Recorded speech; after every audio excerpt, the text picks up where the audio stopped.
Este programa contém dramatizações de eventos reais e não se destina a público jovem. Alguns nomes foram alterados para proteger os inocentes. 3 bombings within a 2-mile area were more than a coincidence. But no one claimed responsibility, and no one in particular was targeted. What finally stopped the bomber were some tiny marks on a metal fragment and his inability to control his rage.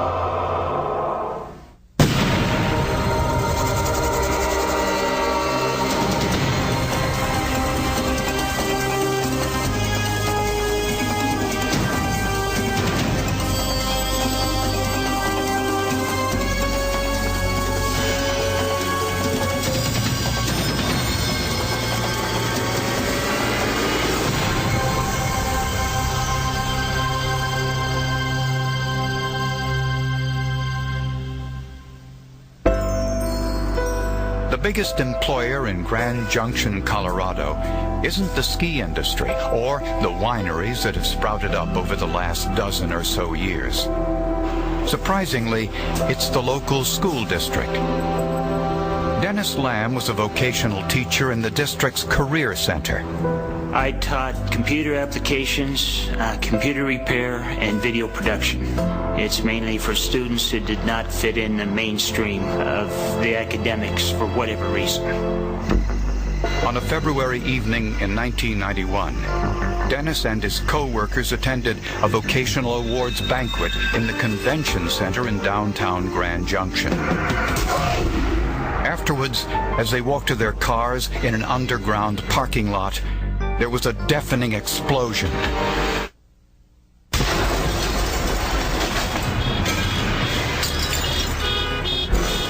I thought I'd been shot. I was hit in the lower leg. The explosion was a bomb detonated about 30 yards away. A piece of shrapnel had ripped through Dennis's leg. An explosive device was set on a vehicle. The device fell either off of the vehicle or certainly down to the ground, and an explosion occurred.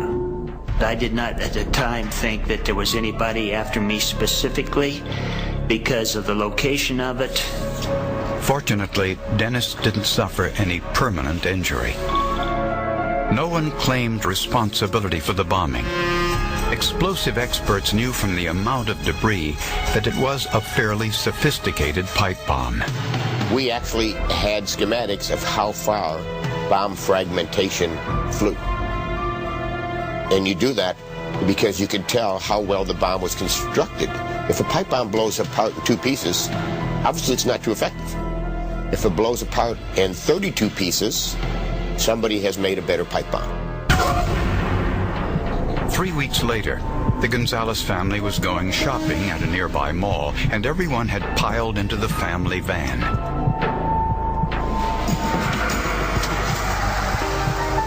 Just as the van started moving, there was an explosion. We have an emergency. Something happened to the van, and my little sister got something in her back. It's bleeding real bad. Hurry. Okay, I need you to hold on. The rescue squad's already on the way. But it was too late. By the time the ambulance got there, 12-year-old Maria Gonzalez was dead. The explosion sent a piece of shrapnel directly through the seat back and into Maria's heart. Grand Junction, Colorado did not have a lot of homicides, and to have something that tragic happen to a little girl was just very, very startling and shocking to the entire community. No one else in the vehicle was seriously injured. Investigators discovered that the bomb had been placed in the rear wheel well of the Gonzalez van. This bombing was only about 2 miles away from the first bomb site. Once again, no one claimed responsibility, and there was no reason why the Gonzalez family was targeted. There was some concern about, do we have someone who is a serial bomber? Do we have a copycat who's heard about one bomb and planted another bomb also in the downtown area, or what exactly do we have? Well, one thing we knew was we had a problem. A problem that was soon to get worse. detonation devices in 2 Grand Junction bombs were highly sophisticated. Each used a 9-volt battery that was placed on a vehicle and then went off when the vehicle moved. If you make a pipe bomb and you want to set it off so it's booby-trapped, you're going to try to do it so whatever that individual that you target or unsuspecting person moves, jars, tilts, twists, would set it off.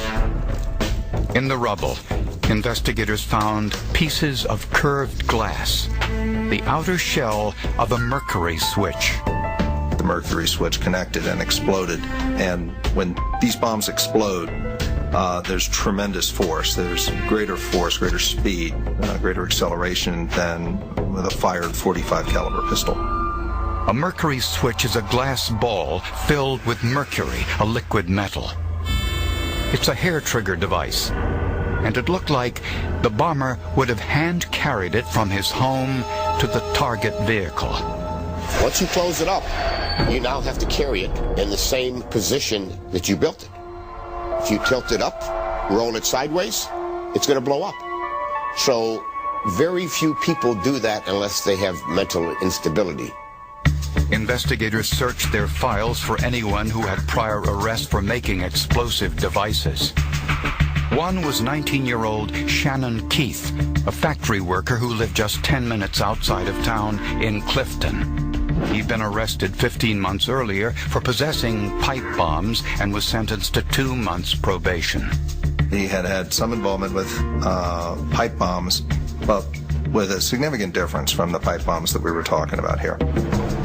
Keith claimed he wasn't in Grand Junction when the bombs were planted, an alibi that checked out, so he was eliminated as a suspect. A closer look at the bomb debris revealed the steel end caps had a distinctive stamp from the manufacturer. It was Coin brand pipe. It's a circle that was on the side of the end cap, and on the inside of the stamp of the circle was a square. And the manufacturer of that was from Taiwan. It was a substandard product that was being imported into America and was subsequently discontinued. The Coin brand was not only an inferior product, it hadn't been sold in the United States for several years. But investigators were convinced that the bomber was mentally unstable. This case was unique in that we had obviously an individual that was randomly placing bombs in public to randomly kill people. That's much more different than if I'm mad at you because we're in the middle of a divorce, I feel you cheated me out of money. 3 months later, Henry Rubel and his wife Suzanne left a downtown restaurant to head home. As he got into their truck, he noticed a package on the ground near the passenger side.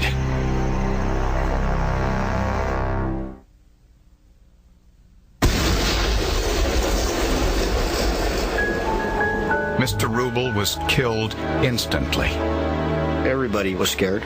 Henry was very well liked. It took such a positive man away from everybody, and you're just scared. I mean, you felt like you couldn't go anywhere. I mean, where's it going to pop up next? Henry's body shielded his wife from the blast. She walked away unharmed.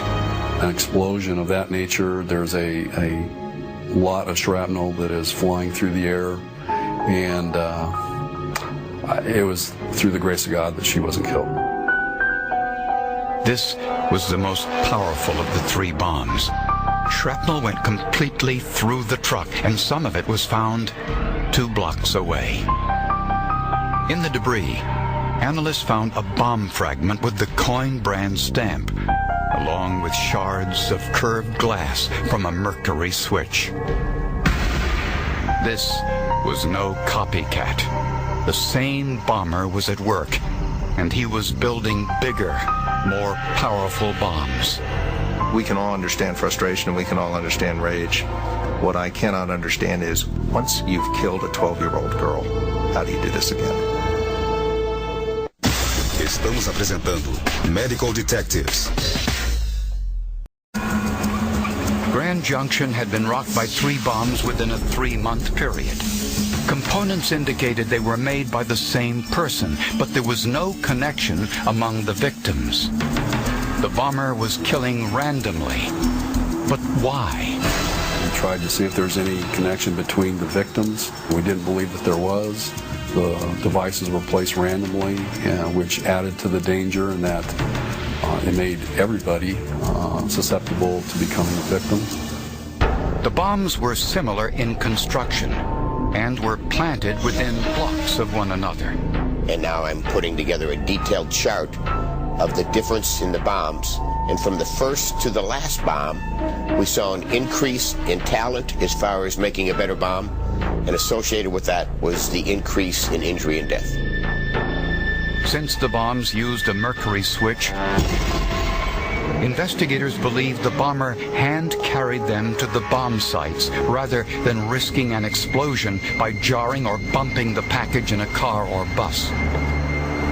And if he hand-carried the bombs, he probably lived close to the bomb sites, which were near the Two Rivers Convention Center. Does he have to have a car? No. Can he walk around? Yes. On a hunch, investigators asked Convention Center management if they knew of any disgruntled employees, past or present. They went through their list of employees, and there was one that at least stood out in their mind that was a former employee, if I recall, who didn't quite fit with the group. His name was James Genrick, a 29-year-old dishwasher who worked in the Convention Center cafeteria until he left his job a few months before the bombings. He was a disgruntled employee, and they finally told him to hit the road. But it was a mutual agreement, if I recall right. Genrick lived in a boarding house just 2 blocks from the Convention Center. A background check revealed Genrick had prior arrests for minor incidents of burglary and vandalism. He never served time in jail. He fit the profile, not only for being a white male of that age bracket, but he fit the profile for being a person that is more or less a loner, that has a problem dealing in life, everyday life. When questioned by law enforcement, Genrick denied any involvement and willingly allowed them to search his room. But they found no traces of explosives or bomb-making materials. I didn't have any pipes, explosives, bombs, or anything like that, anything to do with bombs. In Genrick's room, investigators found a handwritten note on the back of an envelope. It was addressed, "To whom it may concern." Valentine's Day is coming, and I still don't have a sweetheart. All I wanted was a girlfriend, but these girls won't talk to me. If you won't help me find a girlfriend, then I'll have to kill some poor innocent stranger tonight. Yeah, that's what I wrote when I was drunk and pissed off and in bad mood and stuff. These bitches still won't even talk to me. If I can't be happy, I might as well kill one. I was going to a therapist for a while. They said that I should write things down and then just throw them away. And obviously I didn't throw this one away. During a background check, investigators learned that Genrick tried to order a book in a local store that described how to make a bomb. He was confronted with, what do you need that type of book for that shows how to make bombs or what have you? He tells her that, oh no, there's other uses for that book. Let's try. The clerk in the local bookshop refused to order it. He throws a tantrum. So we have an adult who throws a tantrum over a woman who won't let him order the book he wants. But this still wasn't proof of murder. James Genrick was the prime suspect in the bombings in Grand Junction, Colorado that killed 2 people and injured a 3rd. Without enough evidence to arrest him, investigators put Genrick under surveillance, and they didn't care if he knew it. It was probably about 3 or 4 months. This was very stressful. It was weird because sometimes they'd be, they'd just be kind of walking about 10 feet behind me, walking with their walkie-talkies like they were trying to let everybody know, that they were following me. Interestingly, during that time, there were no more bombings, and investigators learned two more things about Genrich. First, a few years earlier, he took electronics courses in Arizona. Second, his mother once tried to commit him to a mental health facility. In her petition, there was mention that he became frustrated at people looking at him, and he threw rocks at their vehicles while they're on this vacation. Things of that nature. He went out, I guess, one night and was yelling and screaming at a neighbor, things of that nature. So investigators searched Genrich's boarding house one more time. The second search, we didn't find any pipe ends, galvanized pipes, gunpowder, things of that nature. We did recover tools that he had in the apartment. There was some electrical circuits, wiring type material or items. Investigators sent the tools to John O'Neill, a toolmark examiner with the Bureau of Alcohol, Tobacco, and Firearms. By this time, he had spent months looking for tool marks on the more than 300 fragments from the Grand Junction bombs. He found several, and for comparison, made sample marks from tools found in James Genrich's room. Pliers had been used to tighten the end caps on the bombs, and this left distinctive marks that survived the blasts. We're looking at the topography of the surface of the mark left by that tool. O'Neill found the same number of striations with the same thickness on the test marks from Genrich's pliers and from one of the bomb's end caps. When compared under a microscope, it was a perfect match. Next, on pieces of wire wrapped around the bombs, O'Neill also found distinct tool marks. When compared with the marks made by Genrich's wire cutters, the tool marks matched up perfectly. The point of it being another tool would be almost to the point of being beyond probability. Matching the tool marks to a tool that is found in the possession of the suspect is pretty damning. On one of the wires, 1/100th of an inch in diameter, O'Neill not only found tool marks made by Genrich's needle-nosed pliers, he also discovered that it was the same brand wire as all the other bombs. So we were able, in fact, to tie 3 tools to the devices, and then those fine wires being manufactured in the same machine or have a common source. But what was the motive? Genrich never held a steady job, barely made enough money to support himself, never had a steady relationship. And when he lost his job as a dishwasher at the convention center, something apparently snapped. He spent the next several months in his rented room, planning his revenge. Pretty soon you get to the point, especially if you're a psychopath, the world's against me. I'm going to get even. Therefore, I have this need. I need to kill people. I didn't get a girlfriend. I need to go out and kill. He used his electronics knowledge to build bigger, more lethal bombs. He was meticulous enough to make sure no gunpowder residue remained in his room. But he didn't know that his tools left unique marks that survived the explosions and ultimately exposed him. Despite the evidence, Genrich denied any involvement. I was kind of a loner, and I was always in a pissed off mood, and he said that I think they just wanted to pin this crime on somebody, and they figured they could get it, pin it on me. Emotion. We call human emotion. He doesn't have it, does he? He's like, I'm disconnected. But the first thing he lets you know is, I'm normal because everybody else is up, and that's why I have a problem. But he tells you that. So when anybody tells you, I'm really a good guy, but I'm screwed up because people have done me wrong, Hello. In May of 1993, James Genrick was convicted of 2 counts of first-degree murder and a dozen bomb-related charges. He was sentenced to life in prison without parole. Well, I got a lawyer still working on my appeal, so I think that's my best hope right now. But hopefully somebody will see this and come forward and say that, you know, I know the guy that did it or something like that, but you never know. Love to smack him. I mean, I still feel a lot of anger because he cheated me out of something that, you know, I felt I had a right to.